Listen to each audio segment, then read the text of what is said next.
ایک طرف یہ آخری پروگرام ہے IMF کا اور وہ چیف صاحب بھی میٹنگ کر رہے ہیں ماشاء اللہ, اور باقی بھی بیٹھ کے کنسلٹیشن کر رہے ہیں, اور ایک طرف ہم کہہ رہے ہیں کہ یار اور پیسے دے دو, اس کو $10 بلین کر دو. اس کے بارے میں کنسیڈریشن کیا یہ کھلا تضاد نہیں؟ حکومت کی کھل کنسیڈریشن ہے, لیکن ایک بات میں آپ کو بتا دوں. ہاں جی.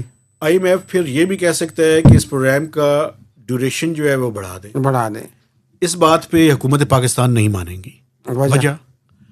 وجہ یہ ہے کہ آپ کو پتہ ہے کہ یہ جب پروگرام ختم ہوگا سپٹمبر 2028 میں جی, تو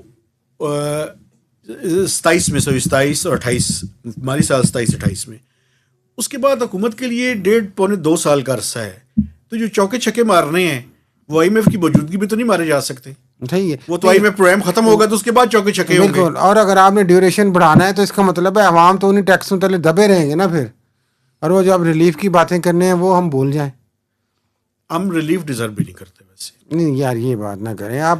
پاکستان کے غریبوں کو ریلیف دینا, آپ امیروں کو ریلیف دیتے ہیں. تو غریبوں کی بات کر رہا ہوں میں, کون سا امیروں کی بات کر رہا ہوں. اس ملک میں آپ کو پتہ ہے ریلیف کے نام پہ سب سے بڑے بینیفیشری امیر ہیں. نہیں تو غریبوں کو ویسے ریلیف دے رہی ہے یہ حکومت, آپ کو پتہ ہے خاص طور پہ اسلام آباد میں تو دے رہی ہے. کیسے دے رہی ہے؟ گرمی آ رہی تھی, انہوں نے گھر توڑنے شروع کر دیے, انہوں نے کہا کھلی فضا میں رہو, اچھا واشوا کھاؤ.